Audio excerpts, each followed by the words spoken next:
Yo, what's up, my people, man? Welcome to Knowing True Ball with your host, Brian Payne. Bro, I'm so excited to get to episode 4 of this podcast, man. I apologize to all you guys not coming to you last week. Last week I had some personal things go on, unfortunately, that happened, and I wasn't able to make time to get to the pod. But this week, we get into it this week. And the NFL season has started, and bro, it's been crazy already. So we're going to go over the important things that happened in week 1 this episode, but we're going to primarily be focusing on week 2. Going over our week 2 review for this week and go over all these games, the good and the bad and the ugly. And then also we're going to preview week 3. I'm also going to give you my top performances of week 2. Then I'm also going to give you my top 5 teams as of right now into this NFL football season. Obviously, it will change as the year keeps going on, but right now, today, it will be my top 5. Let's go ahead and get to the NFL season. Let's start off with week 2. So first, man, we're going to start off with this previous Thursday night football game, the Minnesota Vikings against the Philadelphia Eagles, the reigning NFC champions. Man, the final score was Minnesota 28, Philly 34. Kirk Cousins went for 364 yards and 4 TDs. 4 TDs in this game. Jay Jettis, Justin Jefferson, bro, that boy went for 159 yards on only 11 catches. Man, this dude is stupid. This dude is doing all kind of crazy stuff. He's trying to get all those records. He's trying to tear down all Randy Moss records over there in Mini. And then, man, when you look at Philly, the star players of the day for Philly was Deandre Swift, man. 28 carries, 175 yards, and a TD. We did not see that. We always knew he had that potential in Detroit. But, man, it's nice to see him breaking loose there in Philly. And then also Devontae Smith, man, that boy was catching them bombs that day. He was catching them bombs. Tore up the defense, man. The boy went for $131 and a tutty. Man, this game, and also referring back to last week with Philly, they don't look as dominant as they did last year. I think a lot of it has to do with the secondary. I think that the secondary was not as good as we gave it credit for last year because this is knowing true ball here. Because the defensive line and the secondary, them boys go hand in hand. So when last year, when the Philadelphia Eagles was out there literally trying to break records, literally breaking records for sacks in a single season, the back end didn't have to hold up that long. They did not have to hold up that long. So because they didn't have to hold up that long, it really looked like them boys were shutting down. They only had to defend for maybe 3 seconds because the quarterback only had 2 seconds to get the ball out.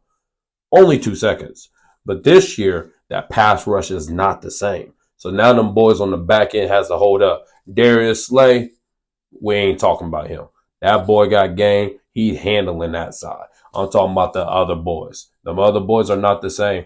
And then when you took away, I cannot think of his name right now off the top of my head. I apologize, but he went to Detroit. He plays safety. They traded for him from the New Orleans Saints last year.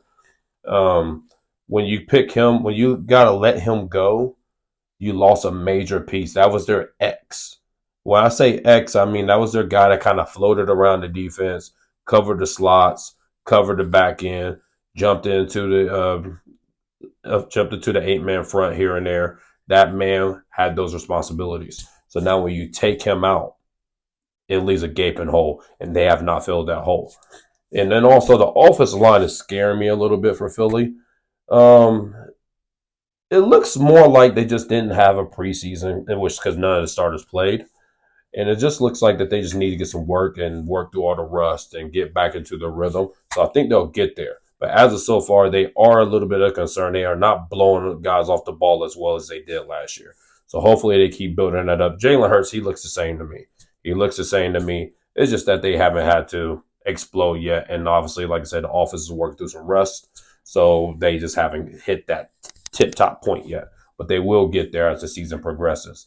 As far as Minnesota goes, man, they're showing that they missed Dalvin Cook. I can tell you that much.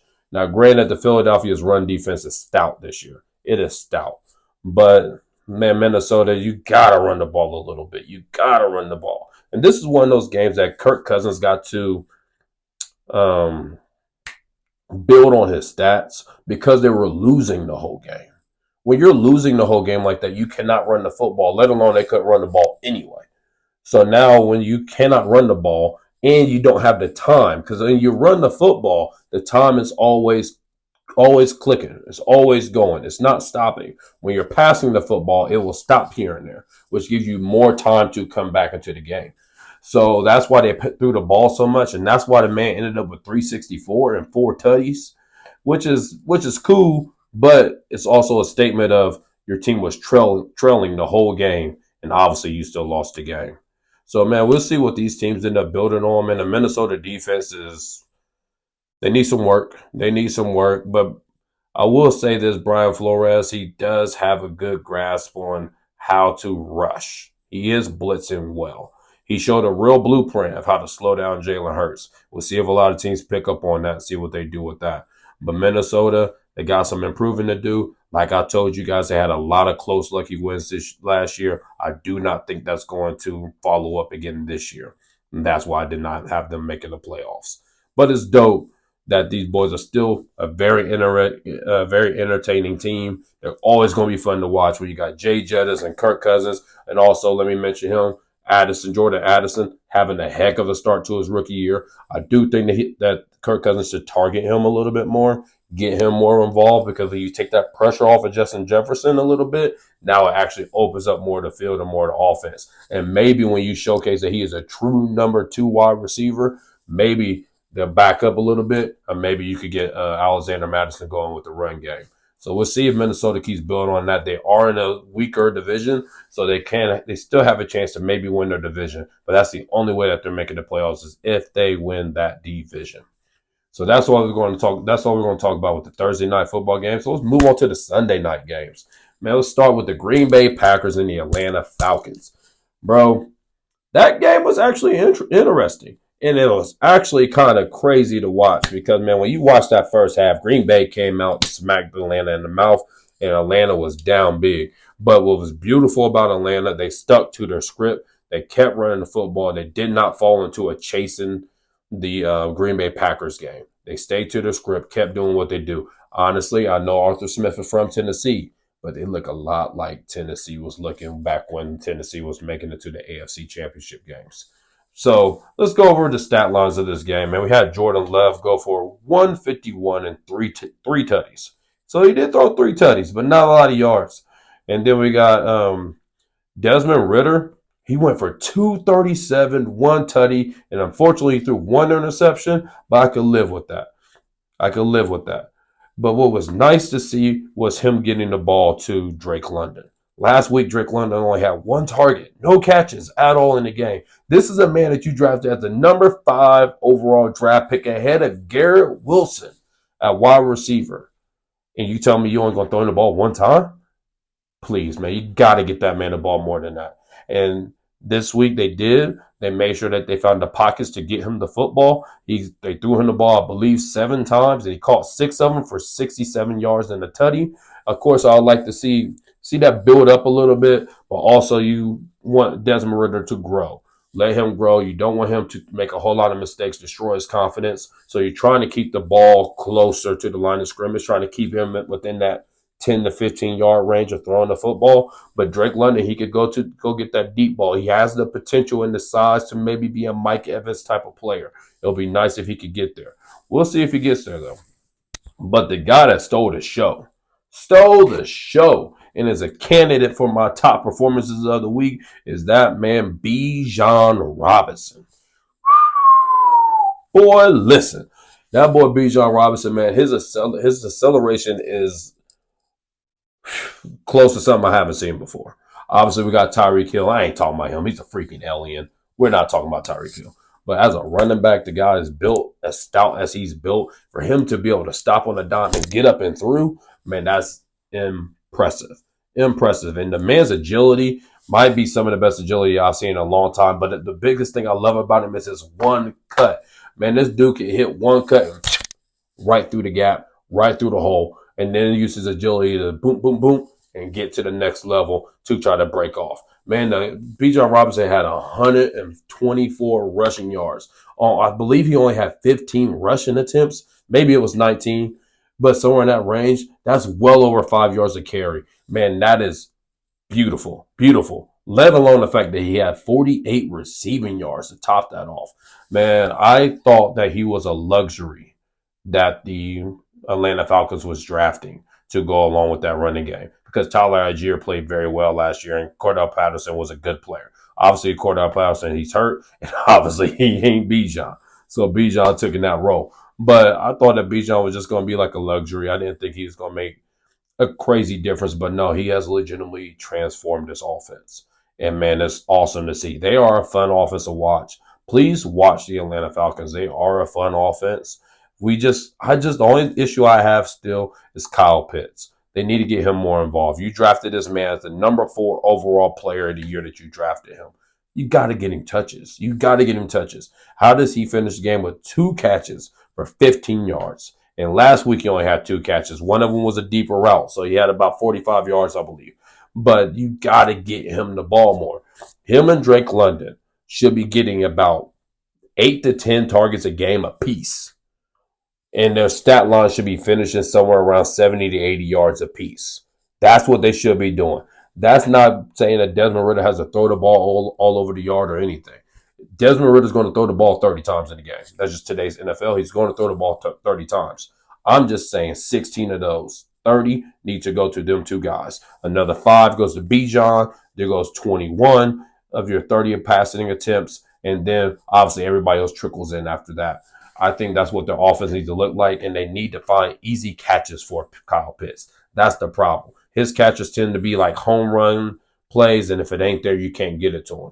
Or he's in a crowded space. If it ain't there, you can't get it to him. They need to get him open.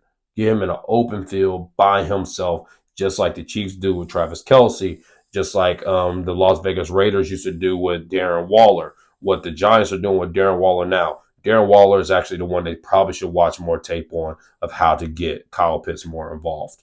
But if they could get him involved, that's when that offense could really take another big step. And, man, we could see something great there. As far as the Green Bay Packers go, lay off Jordan Love a little bit. So far, he's shown a little something. He's shown that he is a at minimum an average quarterback in the NFL. I'm not saying he's going to be great, but also right now, man, he was in that game without David Bakhtiari, one of the best left tackles in the NFL.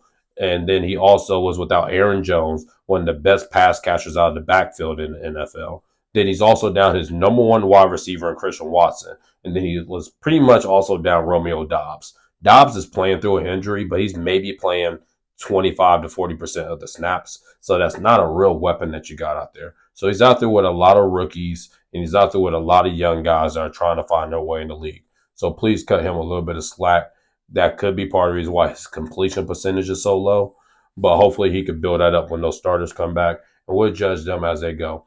As far as the Green Bay defense go, they got to be better. They got to be better. You cannot let Bijan Robinson get a $124 and 48 yards receiving on you. The man had a total of 172 yards. You cannot allow that to happen. You have to be better than that. Then as far as also the Atlanta defense, watch out for them boys. The Atlanta defense is nice. They are nice. I'm not going to say they're top 5 or anything like that, but they could easily be a sneaky top 10 defense. They remind me a lot of Tennessee. The thing is with Tennessee and Atlanta, you don't know them. You don't know them. They're no names, but they're guys that know how to play the system. They are smart players, and they are focused on the D-line. And when you focus on the D-line and focus on the trenches, that's when you give yourself a chance to win. So watch Atlanta. They are a sneaky team to win that NFC South for sure. The NFC South is way more competitive than what we thought going into the season. So once we get done with our review, you'll notice that. So now moving on to our next game, man, let's go ahead and move to the Las Vegas Raiders and the Buffalo Bills. Man, the Raiders only put up 10 points. But the Buffalo Bills, man, they gained their mojo back this week. They did what they were supposed to do. Then they scored 38 points. When you play against a team that's less than you, you're supposed to dominate them boys. And that's exactly what Josh Allen went out there and did, man. Josh Allen threw for 31 completions again on only 37 attempts. But that's dope, bro. The boy only threw 6 incompletions the entire game. So that boy was on his game. He was on target. He threw for 274 yards and 3 tutties. But the big thing for the Buffalo Bills that I'm so excited to see, because I was a big fan of his going to the draft that year, is James Cook. James Cook went for 123 on the ground. If you guys can imagine, if the Buffalo Bills give Josh Allen more of a run game, that can unlock a whole different world. Because now Josh Allen does not have to run. Now you don't have to worry about getting hit. Now he's not getting as hurt. His body's not as sore. His arm's not as tired. Now he has more stamina to continue throwing the balls down the field accurately, to continue making the right decisions because it's not wearing on him mentally. James Cook getting going in that offensive line is a big key for that team. And it also saves the defense. Because when you can run the football, now the defense can stay fresh. They can stay on the sideline. See, everybody thinks it's pretty cool to go ahead and throw the ball 100 times and score them touchdowns. The faster you score touchdowns, the more often your defense is on the field. And the more they're on the field, the more plays they will eventually give up because the boys are tired. They're tired. So, man, it was great to see James Cook do what he did.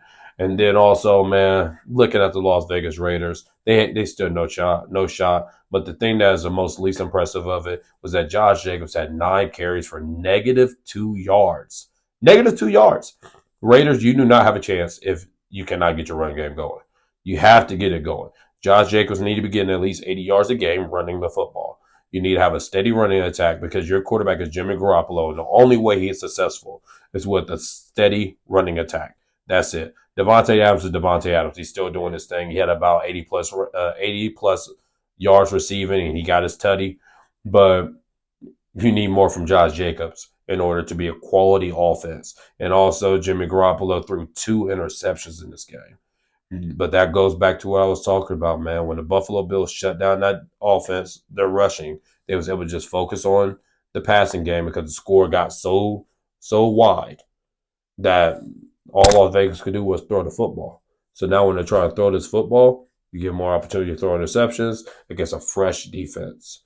So, man, there's not a whole lot to elaborate on that, man. It's nice to see Josh Allen get back going and see the Bills' offense get back to what they're doing. Las Vegas is what we thought they were, even though they snuck out that win last week against the Denver Broncos. But to touch on Buffalo just real quick because we skipped week 1, that was an ugly performance by Josh Allen. He did rectify that this week, but it was against a lot less competition. My fear with Josh Allen is always what I said, is that he pulls. He wants to pull the game to him. He wants to go get that game instead of letting the game just flow and come to him. That's what happened to him against the Jets. He just started just trying to win the game by himself, trying to play Superman. If he just could calm down, just play the game, let the game come to him, they win that game. Josh Allen's trying to win the game by scoring a touchdown on every single drive. He didn't have to against the Jets. You got a good defense, and they got Zach Wilson at quarterback. All you got to do is score maybe 16 points. You win that game. That's all you got to do. Know your situations. Know your situations. That's all Josh Allen has to do. But like I said, it's great to see him come back and ball this week and get back on track. Let's move on to the Baltimore Ravens and Cincinnati Bengals. Man, the Baltimore Ravens, they won this game. They scored 27 points. The Cincinnati Bengals scored 24. It's actually impressive to see the Bengals kind of hang in this game like that and not let this game get out of hand because the Bengals played terrible. They played terrible, in my opinion. Just like we talked about in the preview episode of the AFC, I thought the Bengals defense was getting overlooked. They are not that good. You let the safeties go. And when you let them safeties go, that ruined your entire defense. That was the unique thing about their defense, that they had these 2 safeties that could both fall down into the box, and they both knew how to guard the back, both knew how to defend the back end. That was the beauty of their team. So they was able to cover the corners, flaws here and there. And also when those guys are covering very well back there, that gives your defense a pass rush more time to get to the quarterback. That's when Trey Hendrickson and Sam Hubbard could truly focus on getting to that quarterback because the quarterback has to hold the ball for a few seconds longer. Without those safeties, man, quarterbacks do not have to do that. And that's what's killing their defense right now. But they still hung in there. They hung in there, man. They fought hard. Joe Burrow, man, he's struggling. He's struggling. And obviously he's hurt. He is not what he was. You could tell in that game. They're trying to say that he aggravated it at the end of the game, I'm questioning that because when you watch that entire game, you do not see Joe Burrow scrambling. You do not see him maneuvering the pocket. You do not see him like planning a hard on that back foot. You don't see anything like that. And those are all things that are major parts of Joe Burrow's game. And that's why he's not able to get the lift on the ball where it needs to be. He's not getting the arm strength into the ball because you throw with your legs. You don't throw with your arm. You throw with your base. And his base is weak. And that's why he's having to throw these screen passes to Jamar Chase. And T. Higgins is having to catch short fades and things of that nature because they cannot push the ball downfield right now because Joe Burrow is not healthy. He is not healthy. I personally think they should sit him because the scariest thing is that when you had these calf strains, we saw it with Kevin Durant in the NBA Finals. When he had his calf strain, the Warriors rushed him back. When he came back, he tore his Achilles. He tore it. We saw the same thing with Aaron Rodgers. Aaron Rodgers during training camp had a calf strain as well. They kind of pushed him back. And what happened? 4 plays in, torn Achilles. It's not necessarily a matter of if, it's more of a matter of when will this Achilles give for Joe Burrow if he keeps playing on this calf strain. So I'm hoping that they sit him, let the man get healthy. You also just paid him a boatload of money. You don't want him to miss this year and to have maybe to miss part of next season. And don't forget, they already blew his knee up. His knees already got blown up by Chase Young. They already had to have completely reconstructed knee. So I don't want him going through an Achilles injury also. I think they should sit him.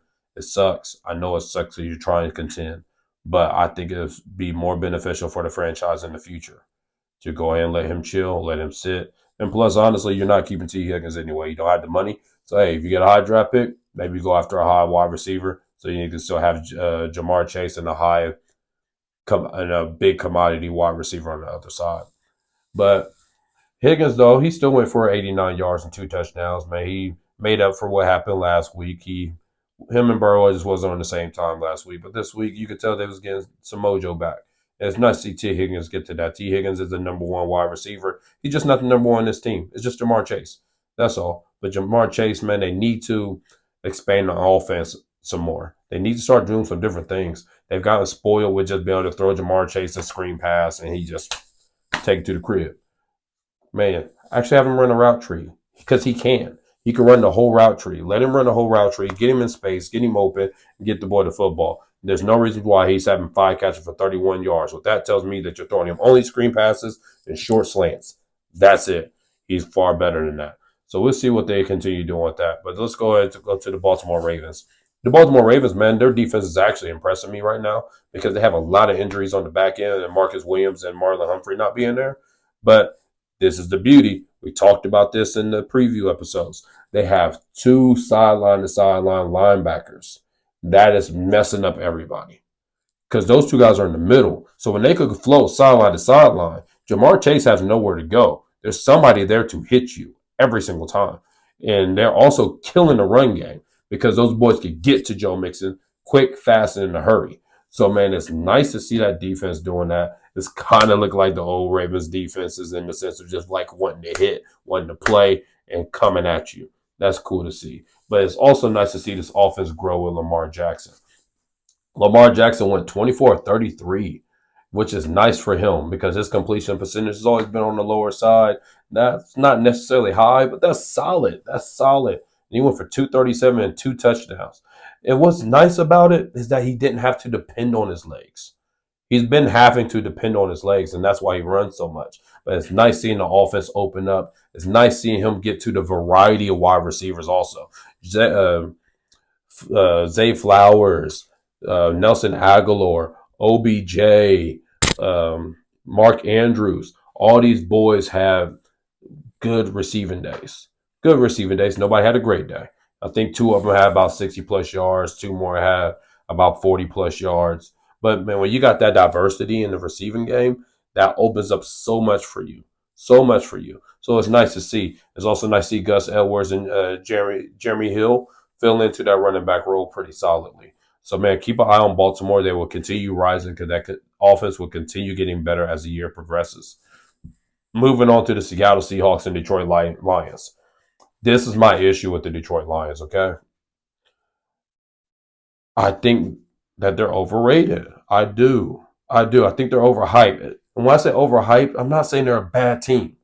People are getting that confused. I'm not saying they're a bad team.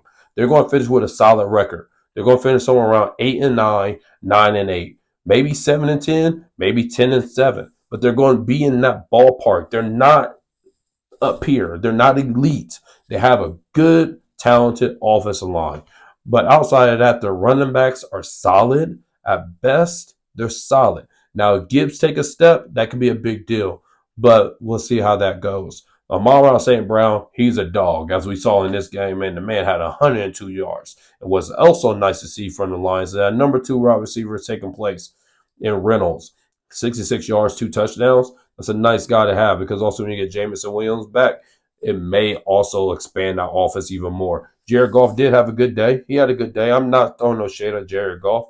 He had 323 and 3 tutties. That's a nice day for him. But my issue with the Lions is the defense. The defense is the problem. They are not that stout.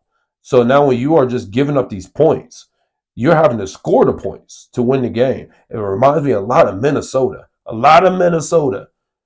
A lot of Minnesota. When you look at Hutchinson on the defensive side, now look at Minnesota. You got Darnell Hunter. Like it's the same thing. It's the same thing. You got a guy, but you don't have enough back there. You don't have enough on the defensive side to slow people down. And that's what happened in this game.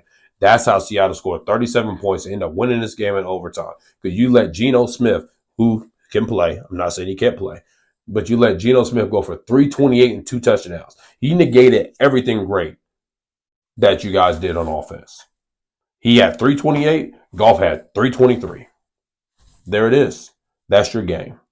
But, man, Seattle, their defense played well. They did that well. Of course, we know the diversity of their wide receiver core with DK Metcalf, Tyler Lockett, and Jackson Smith and Jigba. Let's continue seeing Smith and Jigba build into this offense. But once he gets to that place, man, it's going to be a great 3-0. But, man, it's nice to see Kenneth Walker come out here, do what he's doing. He's having a good season so far. He will continue to grow as well. And their defense is solid, man. Their back end is nice. Witherspoon, I like that boy. He got heart. Man. He was out there hitting, making plays, doing his thing. That was the first round draft pick this year at the cornerback spot. Obviously, you got Woolen on the other side. He got game. And obviously, you got your safeties, Diggs, and hopefully whenever Jamal Adams come back, he can be their X. And obviously, you brought back Bobby Wagner, which slowed up the Detroit run game. That only allowed David Montgomery to go for 16 carries for 67 yards. That's not very efficient. And also, unfortunate for Detroit, he got hurt. But also sticking with Detroit real quick. Last week in the Kansas City game, I thought that was a bad sign for them. I did not like how they played. The Kansas City, to me, was an average defense, and your offense only scored 14 points. That's a major flaw to me. And you end up only beating the Chiefs by 1 point. That's with Travis Kelce out, Chris Jones out, and the Chiefs' prize free agent. I cannot pronounce his name. I apologize, but he's a defensive end. Came over from the 49ers. Their prize free agent. All 3 of them boys did not play in that game. And the Chiefs have a shaky offensive line. And you tell me that you only beat them by 1 point, that's not a good sign. That's not impressive. It's nice that you won. A dub's a dub, but it's not impressive. And that's what we saw against Seattle. It was not impressive. So we'll see how that builds on. Seattle, I'm happy that they show who they really are in this game. Because what we saw against the Rams last week, that was not good. That was not good against the Rams. Week 1 is week 1, so you can't take everything with a grain of salt week 1. We'll see how it builds, and then we find out that was really them in week 1 or not. What we found out from Seattle, that was not really them against the Rams in week 1. So it's nice to see them build on that. And let's see how their season continues to progress. Moving on to the Indianapolis Colts and the Houston Texans. The final score was 31-20. Indianapolis with the dub. Man, they ran the ball well. They controlled the clock. They did what they had to do. But, man, I want to talk about Anthony Richardson. Gardner Minshew did a great job coming in, filling in, and getting the dub. No shade on him. He's just Gardner Minshew. But I want to talk about Anthony Richardson, man. He showed some good strides, and he showed how well of a playmaker he could be. If they could talk Jonathan Taylor into coming back this season and finishing this year with him, and that could be we could really see what they could do. They might be able to challenge for a chance to get back in play in that division. But I just don't think he's going to come back. But if he does, and they could control the ball and allow DeForest Buckner and Leonard control that defense, they might be able to make a little bit of noise with that. And we'll see how that goes. But talking about the Houston Texans, man, the Houston Texans, this is kind of like the Minnesota situation when we talked about Kirk Cousins and how they fell behind. So it forced Minnesota to throw the football a lot. That's what happened with the Houston Texans in this game. But it's nice to see because they have a rookie quarterback. CJ Stroud, man, he had a day. The boy had a day. Man, the boy went for 384 and 2 tutties. Nico Collins, 146 in a tutty. And then he had 2 other wide receivers with 70-plus receiving yards. Man, CJ Stroud showed that he could sling that thing and he could let that thing fly. He could let it fly. Man, I really like CJ Stroud. I thought he would be a good NFL quarterback. And right now, he's showing that he has potential. All he needs is a real number 1 wide receiver. I think Nico Collins will be a great number 2. But let's say T. Higgins next year because the Bengals cannot pay him. You bring T. Higgins there, oh my goodness, boy.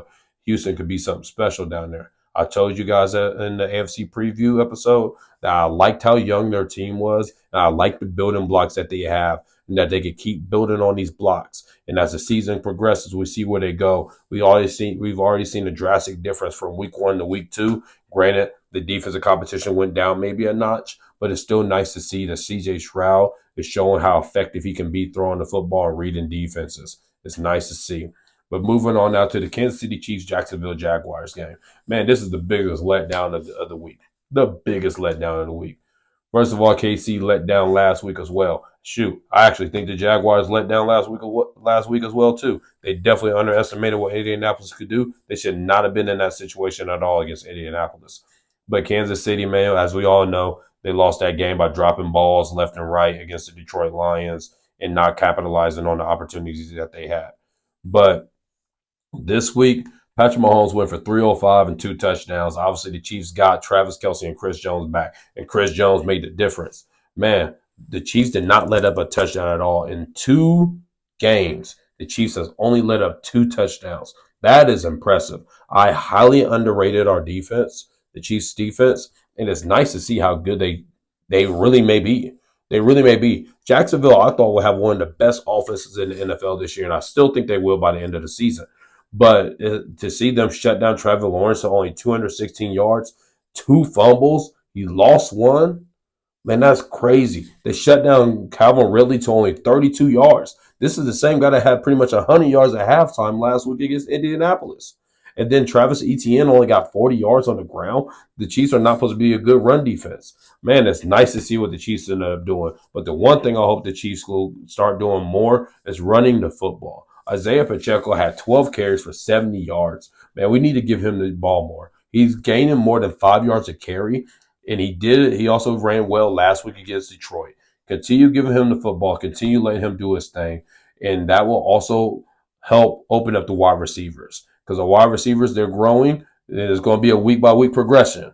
Okay, the Chiefs' offense, we have to watch progress from week to week to week to week to week. I think right now they're trying to figure out what wide receiver core to put out there.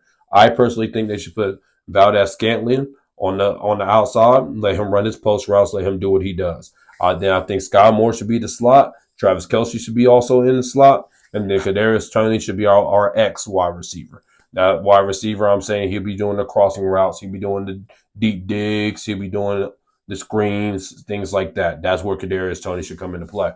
But we'll see where they go because they're trying to work in Rashee Rice. They're trying to work in Justin Ross here and there. And then Jalen Watson, you cannot eliminate him. I like him. He deserves playing time. It's just that him and Valdez-Scantling, they do the same thing. So you can't have 2 of those on the field at the same time. But just keep watching this Chiefs offense. It will grow. It will get better as the year goes. The offensive line also will grow and get better as the year goes. Last year, you got to remember that Chiefs offensive line had been together for the last 3 years. This year is the first year of this group of offensive linemen. They'll get better as the year goes on. But it's nice to see how good the Chiefs defense has been. And as far as the Jaguars go, you see that you got to get a lot better. You are not there yet. Keep working. Moving on to the next game, the Chicago Bears and the Tampa Bay Buccaneers. Man, the final score was Chicago 17, Tampa Bay 27. Oh, man. Let's talk about the good part first. The good part first is that, like I told you guys, Baker Mayfield, man, he is a quality quarterback if you have the weapons there for him to use. If you have the weapons there for him to use, he could be an average quarterback. Man, Mike Evans exploded in this game because one thing Baker has learned how to do is get his star players the football. Man, Mike Evans ended up going for a buck 71 and a touchdown. A buck 71 and a tutty. He had a 77-yard TD in there. It was funny to watch because 5 years ago, Mike Evans, that was going to the crib. But now, man, this Mike Evans, hey, he getting a little old, bro. He getting a little old. He couldn't get all the way there. But, man, it's still dope to see that he could get a 77-yard reception in there. But Baker Mayfield, man, he went for 317 and a touchdown. And, man, that was great to see. Also, it's nice to see them get a run game going with White. White, he ended up getting 73 yards and a touchdown. And he also caught 5 of 5 passes for 30 yards. It's nice to keep the chains moving.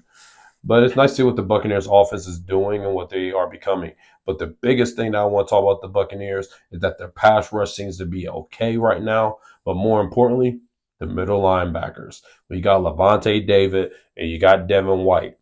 Those boys, they really get sideline to sideline. They can cover. They could cover tight ends and slot wide receivers.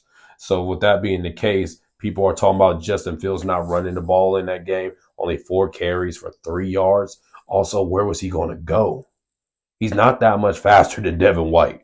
And Levante David is one of the smartest linebackers in the NFL. He's not going to be out of position. So because those guys go flow sideline to sideline, there wasn't going to be a whole lot of holes for Justin Fields. But now let's talk about the ugly in Justin Fields. He got worse this week. Man, last week I thought that was the offensive line that didn't play great, and I thought the play calling wasn't very good. But this week, this one was on Justin Fields for sure. It was nice to see him get DJ Moore the ball this week. 6 catches, but he targeted him 7 times for 104 yards. It's nice to see DJ Moore touching that rock because that's what should be happening. Force feed him. He's your guy. But, man, Justin Fields, you only had 211, 1 touchdown. You threw 2 interceptions. They were ugly interceptions. Ugly interceptions. But the issue is that he's holding the ball too long. And he's not making plays. He's not trying to make plays. He's not reading defense well. He is not comfortable whatsoever. Hopefully, man, we can see him progress because I am a fan of Justin Fields. I'm not an Ohio State fan, you guys, I promise. But I am a fan of Justin Fields' talent. I do think that if he was somewhere else, they would work on him a lot better and he will be progressing a lot faster than what we are seeing. But it's unfortunate to see what's taking place because there's immense talent there. It's just not being used accordingly. He's not growing within this offense. Moving on to the next game, the Los Angeles Chargers and the Tennessee Titans. This game went to overtime where the Chargers ended up losing. The Tennessee scored 27. The Chargers scored 24. Justin Herbert went for 305 and 2 TDs. And Keenan Allen went for 111 and 2 TDs.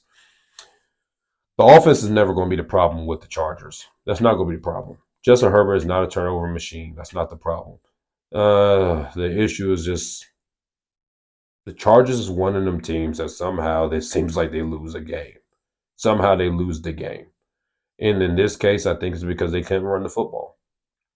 Granted, Tennessee is stout against the run. So that wasn't going to be an easy contest, even as Austin Eckler was playing. But even looking at last week against Miami, like somehow y'all lost that game. You lost the game. And like your receivers and Herbert kept up with Tua, kept up with Tyreek, kept up with those guys in terms of stats. I mean, of course, I know Tua went for 4, whatever, but it don't necessarily matter. It matters like how it's happening. Because the thing is, Austin Eckler and Joshua Kelly, they went for like 200 rushing yards in that game. Miami didn't get that from Mostert. So, like, that's what I mean, where, like, it's balancing out. You go and score for score, and somehow you still lost. Man, it sucks that that's the Chargers, but I think it's a lot to do with the head coach. I think Brandon Staley is the problem there. I think he has to go. He has to go. He's the issue, and he's the problem. If you get somebody else there, let's say Sean Payton would have got that job, we'd be talking a whole different ballgame. But because they're sticking with Brandon Staley, I do not think they're going to win anything as long as Staley's there. But moving on over to Tennessee, this is what I mean. This is what I meant in the AFC preview. They're going to win games they're not supposed to win because they have Mike Vrabel. It's that plain and simple. Man, and Ryan Tannehill went for 246 and a touchdown. And like I told you guys, J.C. Jackson does not fit that defense. He does not fit that defensive scheme. And that's my issues. Those go with my issues with Brandon Staley. Put your guys in position. You make your system fit your players, not your players fit the system. But he's not doing that. And then Derrick Henry, he wasn't as efficient as you'll like, but he kept him honest with 80 yards and a touchdown.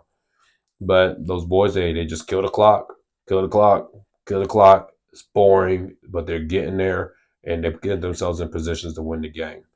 And that's all that you can ask for. So hats off to Tennessee. Good dub. Moving on to the New York Giants and the Arizona Cardinals. Final score 31-28. New York Giants. New York was getting busted in this game. Busted in this game. They had no business winning this game, but they're going against the worst team in the NFL, in my opinion.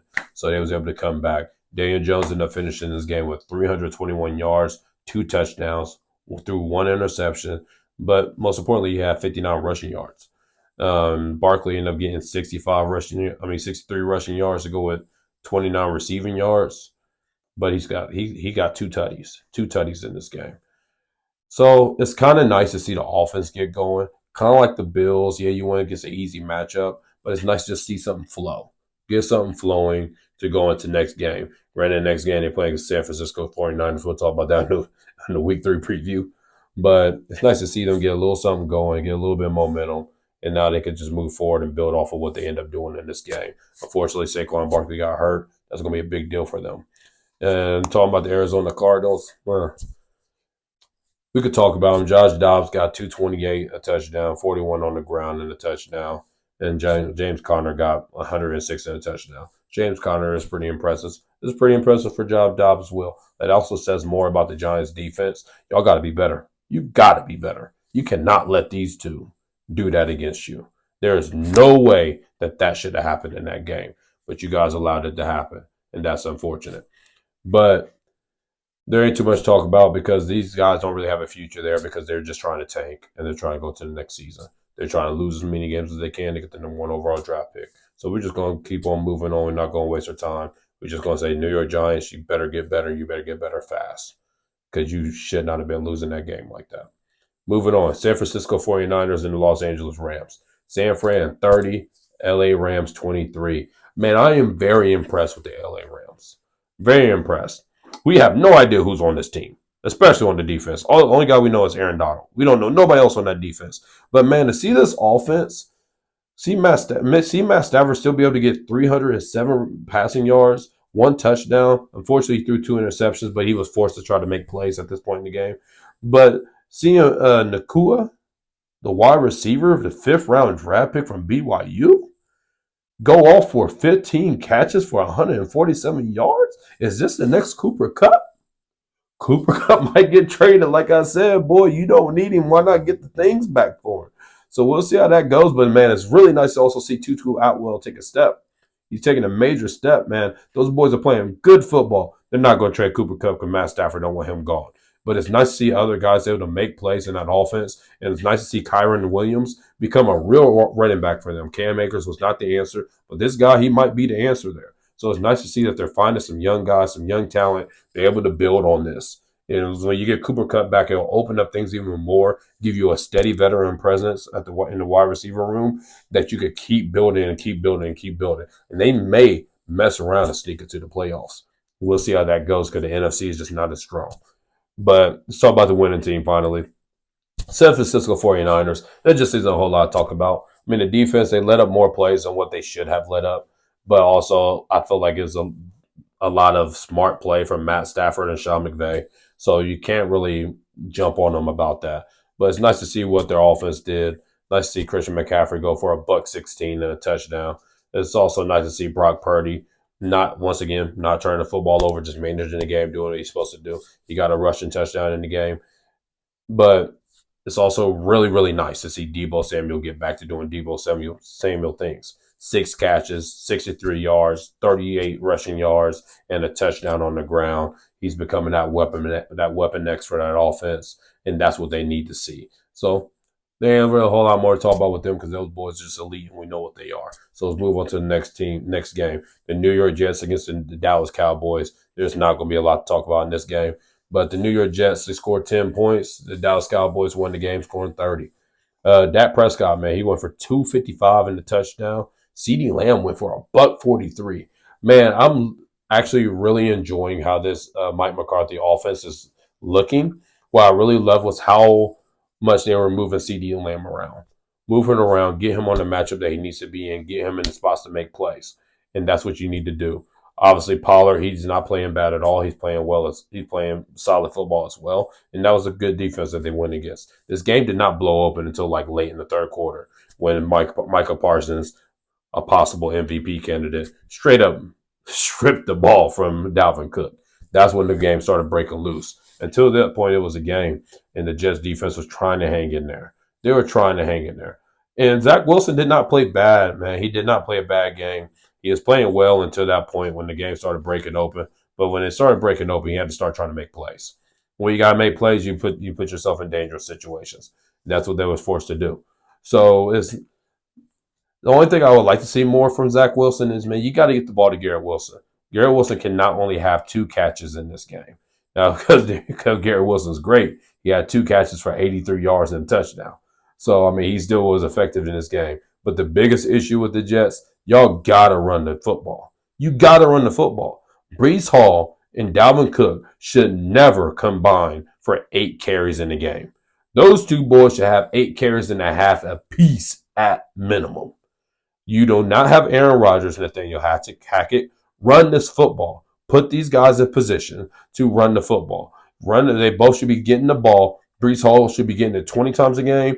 Dalvin Cook should be getting the ball 15 times a game. And then when you do that, that allows Garrett Wilson to get one-on-one coverage on the backside as a wide receiver, and that's where he can finally make plays with Zach Wilson. That's what they should do. But it was nice to see what Dallas was able to do. Like I said about the Bills, when you played against a bad team, they came out dominated. That's what you're supposed to do. Last week, they played against a bad team, and the Giants came out dominated. That's what you're supposed to do. If you're great, you're supposed to beat down these teams that have no business to be on the field with you. The Cowboys so far are living up to expectations. Moving on to the next game, in the Washington Commanders and the Denver Broncos. Man, Eric Bieniemy needs to get a dang on job. The boy needs a job. Denver is supposed to be a top 5 defense going into this season. Granted, they have not lived up to it so far. But still, they have talent. And Patrick Surtain and the other boys they got on that side of the football. But to see Sam Howell go for $299 and 2 tutties? $299 and 2 tutties. And Brian Robinson becoming a true number 1 running back? A true number one. A true number 1. He was not that last year. Brian Robinson had 87 yards for 2 touchdowns. He also had 42 receiving yards. We didn't know he was catching the ball. The boy's catching the ball, man. Brian Robinson playing his butt off. It's great and nice to see. But Sam Howell, man, he's progressing well. The offense is progressing well. It's crazy and nice to see how Eric Bieniemy has this offense playing. And then moving on over to the defense, it's nice to see Chase Young coming back and he's making plays, and the Washington defensive line doing what they're supposed to do. But this loss is not on Russell Wilson. He played a good game. He went for 308 and 3 tutties and 1 pick. Unfortunately, he had a fumble. But, hey, you live with that. That kind of stuff comes here and there. But he is playing well. He's playing good football these last couple of weeks. He's playing good football. He is not the reason why they're losing. They're losing because their defense is letting them down. Their defense and their offensive line is letting them down. If the offensive line can really get moving and get moving guys off the football, that's when you get guys like Javonte Williams coming into play. When Javonte Williams comes into play, now he can become that Calvin Kamara type player that now can maybe take this offense to another level. So, man, let's continue to just watch this Denver Broncos team. I do not think they're going to finish well, but I think this is a season, once again, just watching them progress. Just watch them progress as the year goes on. Let's see how good they could be. Moving on to the Miami Dolphins and the New England Patriots. Man, Miami, New England. That was a good one. That was a good one. And I was curious about this football game because New England was going to play this game very different than what the Los Angeles Chargers did last week against Miami. They was not going to let Tua throw that ball over the yard. Bill Belichick has played against Tyreek Hill a lot. Because Tyreek Hill was at Kansas City, and then he came over to Miami last year. He knows what type of speed he has.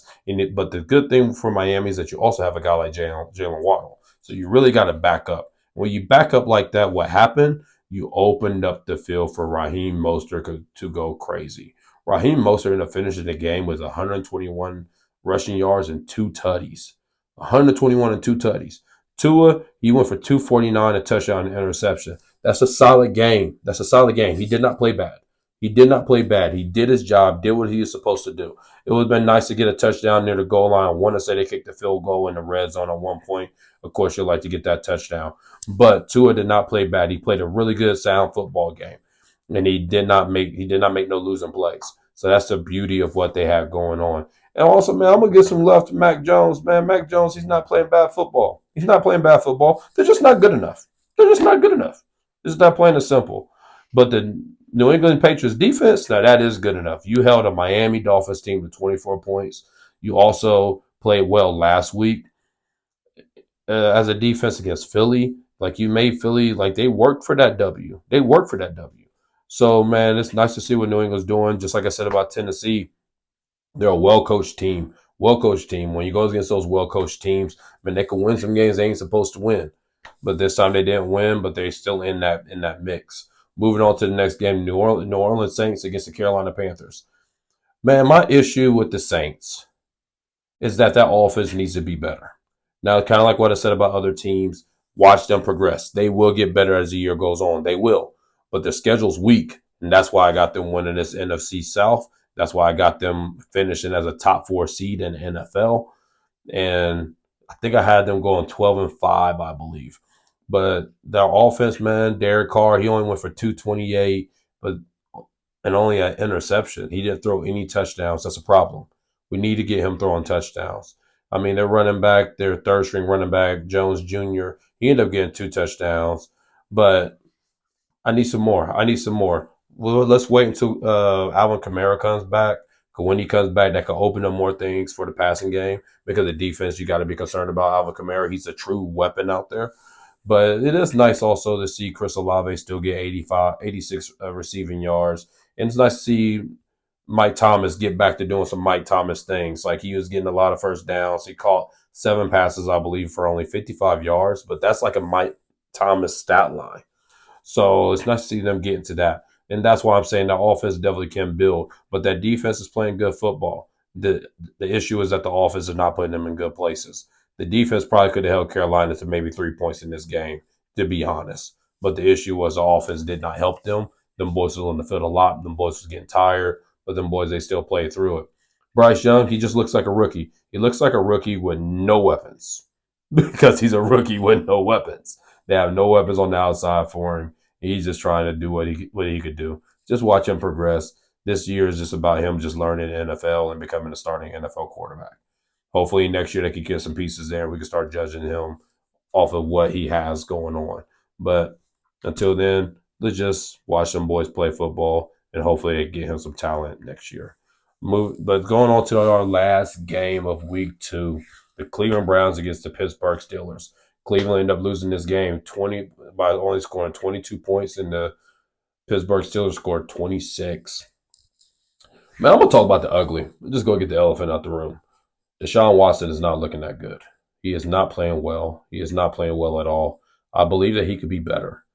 I believe he could be better, but he is not playing well. Man, he threw 40 passes and only completed 22 of them. That's almost a 50% completion percentage. That is awful. He will say it's awful. And then to go along with throwing for 235 yards, he threw 1 touchdown, 1 interception, but he had 2 fumbles. 2 fumbles. The man turned over the ball 3 times in this game. That is not good at all. That's not good at all. And it did not help that Nick Chubb unfortunately suffered a nasty injury. It sucks that he's out. Pray for the best. He's one of my favorite guys in the NFL. But they did. Looks like they got a solid backup in Ford. He ended up finishing the game with 106 yards. And, man, he looked good. He looks good. But it's a different thing when you're that number one guy and you're toting that rock 20 times a game and you're taking those hits 17 games out of a season. But the Browns defense, I mean, they weren't bad.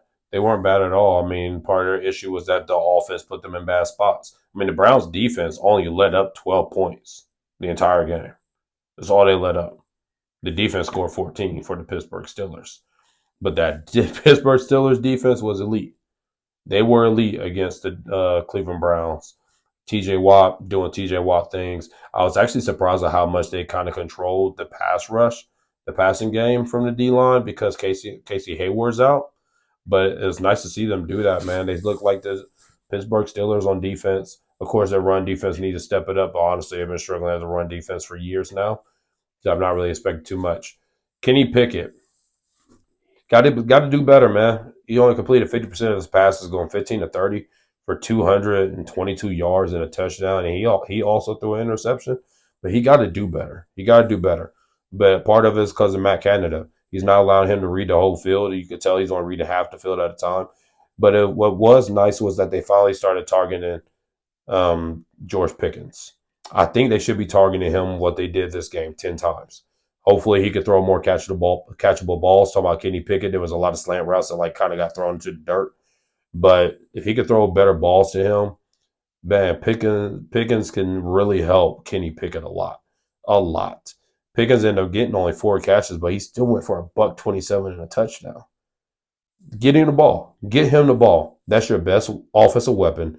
Get him the ball. Because once he starts stretching the field, that's when maybe Najee Harris can start actually doing something instead of his measly 43 yards. Because Harris is better than that. He's better than that. It's just a bad situation.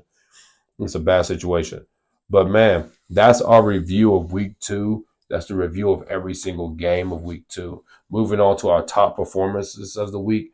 Man, I'm giving you 5. No order for these 5.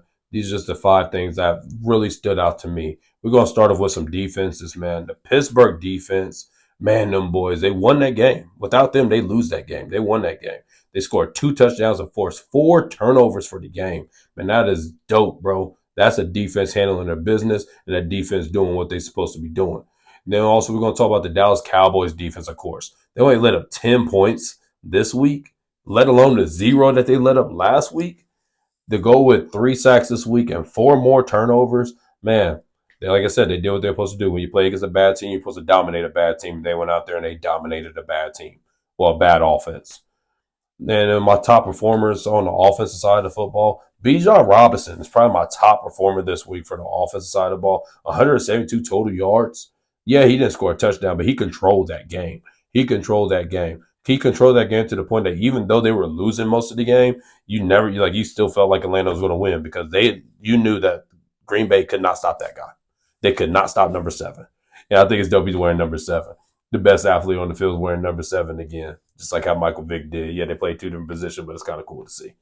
Man, then another top performer I had was Mike Evans, man, going for a $171 and a touchdown. Man, it's nice to see a resurgence from Mike Evans. The last year was rough between Brady just getting older, I think just losing some steam. He couldn't connect on them deep balls the same way.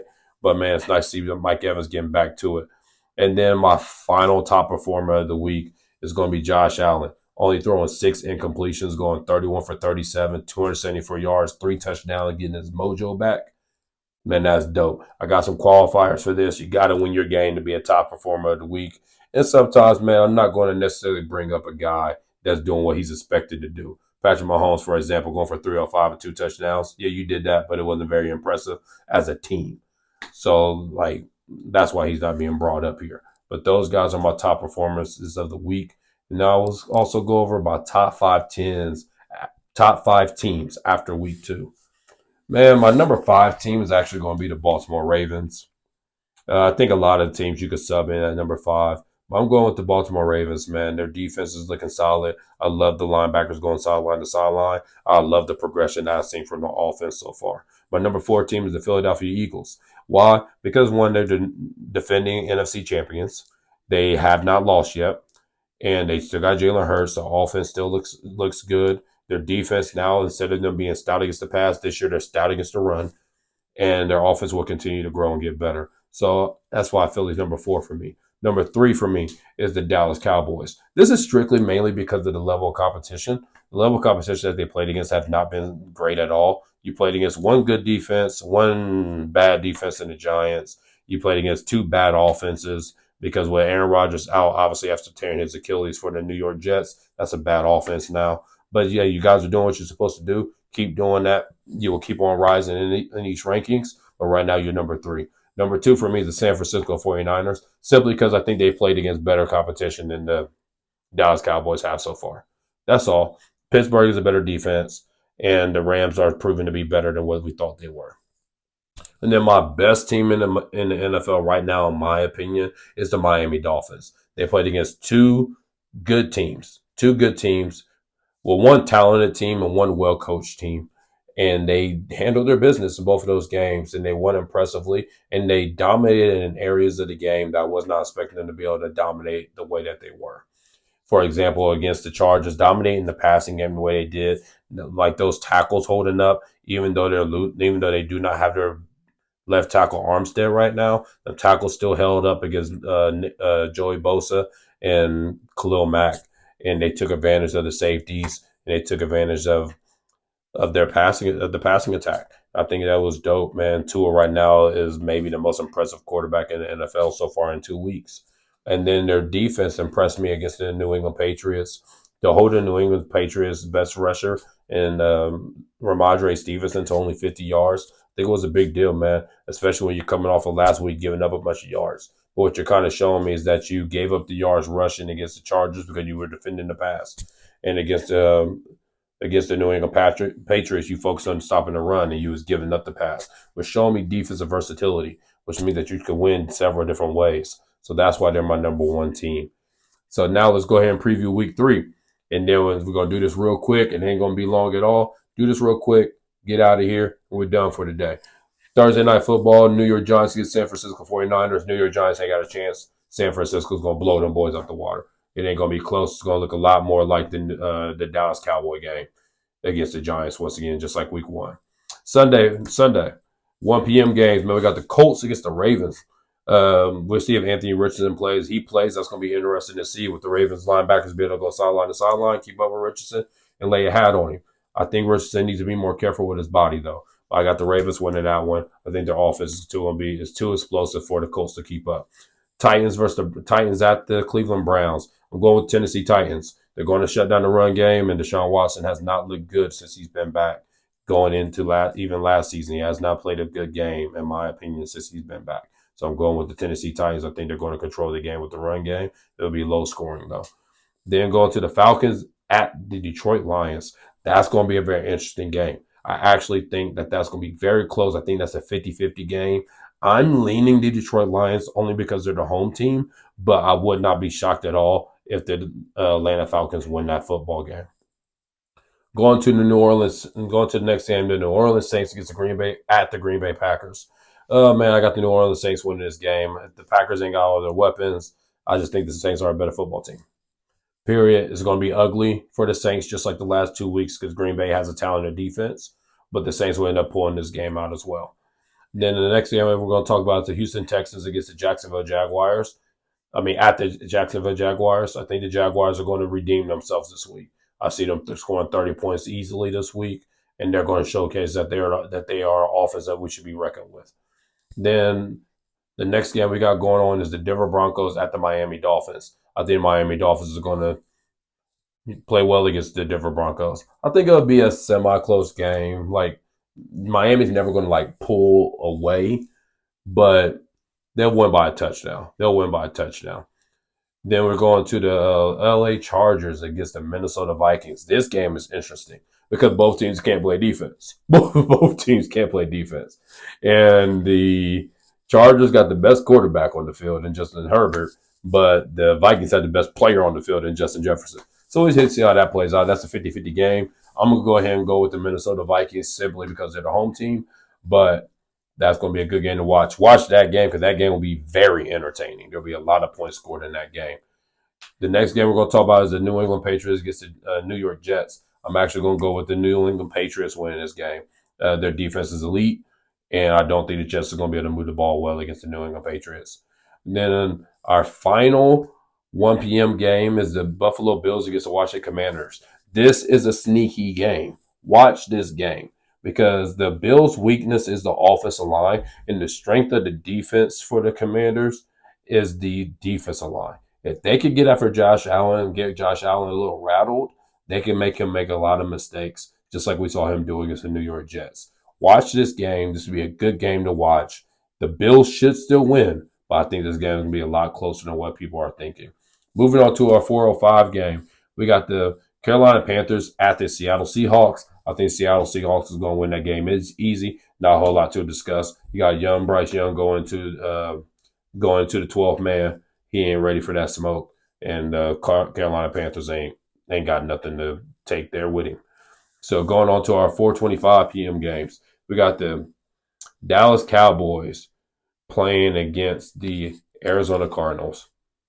This is going to be a lot like week one. It's going to be a very boring game. A very boring game, even for a Dallas Cowboy fan, because it's going to be a blowout as soon as the whistle blows. I wouldn't be shocked if they win this one 40-0 also. So there ain't a whole lot to talk about there. Micah Parsons is going to have another big day. Going to our late night game, man, we got the Pittsburgh Steelers against the Las Vegas Raiders. I'm going with the Pittsburgh Steelers, and this probably be a game where we see Kenny Pickett maybe take a step just because the Las Vegas Raiders defense is that bad. But Josh Jacobs may show up in this game because Pittsburgh's run defense has not been good at all. So let's watch this game. It should probably be fairly close. I think Pittsburgh end up winning by 7, maybe 10 points at the end of the game. We got 2 Monday Night Football games again this week. We got Philly against Tampa. Watch this game. Watch this game. This is going to be a very interesting game. The strengths that the Tampa Bay Buccaneers have proven on offense is a weakness that the Philadelphia Eagles has had on defense and throwing the football. And the strength of the Tampa Bay Buccaneers defense is their pass rush with Shaq Barrett and their 2 middle linebackers in Levante David and Devin White.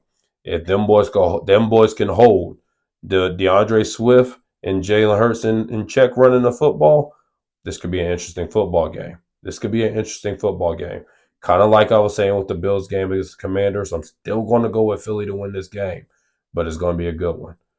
And then our final game is going to be the LA Rams at the Cincinnati Bengals. This all depends if Joe Burrow plays. But honestly, if Joe Burrow plays, I think I'm still going to pick the Los Angeles Rams. The Cincinnati Bengals offensive line has not looked good.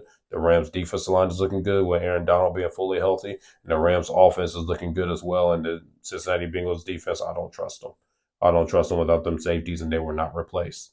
So, hey, everybody, that's the end of our show. Well, thank you for checking out Knowing True Ball with your boy, Brian Payne. Much love to you guys. Peace to everybody. Remember, man, grow even more every day. Keep working on yourself, build on yourself. And also, man, we're going to grow within this game. Thanks for checking me out. Knowing True Ball with your host, Brian Payne. Peace.